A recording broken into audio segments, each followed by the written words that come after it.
दिल को छू लेने वाली कहानी। उस दिन सवेरे 6 बजे मैं अपने शहर से दूसरे शहर जाने के लिए निकला। मैं रेलवे स्टेशन पहुंचा, पर देरी से पहुंचने के कारण ट्रेन निकल चुकी थी। मेरे पास 9:30 बजे की ट्रेन के अलावा कोई चारा नहीं था। मैंने सोचा कहीं नाश्ता कर लिया जाए।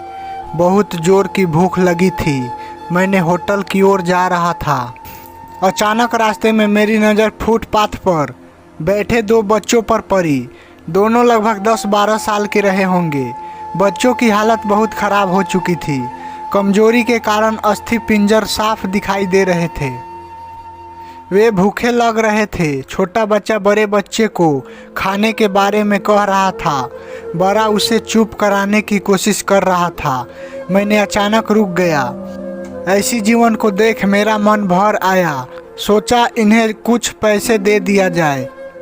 मैंने इन्हें 10 रुपये देकर आगे बढ़ गया। तुरंत मेरे मन में एक विचार आया, कितना कंजूस हूँ मैं। 10 रुपये से क्या मिलेगा? चाय तक ढंग से नहीं मिलेगी। स्वयं पर शर्म आई, फिर वापस लौटा। मैंने बच्चों से कहा, कुछ खाओगे? बच्चे थोड़े असमंजस में पड़े। मैंने कहा, बेटा मैं नाश्ता करने जा रहा हूँ, तुम भी कर लो। वे दोनों भूख के कारण तैयार हो गए। उनके कपड़े गंदे होने से होटल वाले ने डांट दिया और भगाने लगा। मैंने कहा, भाई साहब उन्हें जो खाना है वो उन्हें 2 पैसे मैं दूंगा। होटल वाले ने आश्चर्य से मेरी ओर देखा। उसकी आंखों में उसके बर्ताव के लिए शर्म साफ दिखाई दी। बच्चों ने नाश्ता, मिठाई व लस्सी मांगी।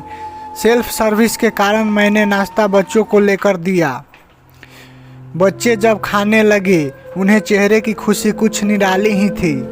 मैंने बच्चों को कहा, बेटा अब जो मैंने तुम्हें पैसे दिए हैं उसमें 1 रुपये का शैम्पू लेकर हैंडपंप के पास नहा लेना और फिर दोपहर शाम का खाना पास के मंदिर में चलने वाले लंगर में खा लेना। और मैं नाश्ते के पैसे देकर फिर अपनी दौड़ती दिनचर्या की ओर बढ़ निकला। वहाँ आसपास के लोग बड़े सम्मान के साथ देख रहे थे। होटल वाले के शब्द आदर में परिवर्तित हो चुके थे। मैं स्टेशन की ओर निकला। थोड़ा मन भारी लग रहा था। मन थोड़ा उनके बारे में सोचकर दुखी हो रहा था। रास्ते में मंदिर आया। मैंने मंदिर की ओर देखा और कहा, हे भगवान अब कहाँ हो? इन बच्चों की ये हालत, ये भूख, आप कैसे चुप बैठ सकते हैं? दूसरे ही क्षण मेरे मन में विचार आया, पुत्र अभी तक जो उन्हें नाश्ता दे रहा था वो कौन था? क्या तुम्हें लगता है तुमने वह सब अपनी सोच से किया? मैं स्तंभ हो गया। मेरे सारे प्रश्न समाप्त हो गए। ऐसा लग रहा जैसे मैंने ईश्वर से बात की हो। मुझे समझ आ चुका था, भगवान हमें किसी की मदद करने तब भी भेजता है जब वह हमें उस काम के लायक समझता है। किसी की मदद को मना करना वैसा ही है जैसे भगवान के काम को मना करना।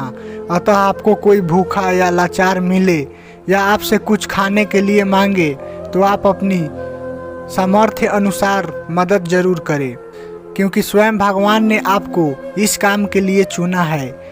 इस वीडियो को ज़्यादा से ज़्यादा शेयर करने की कोशिश करें।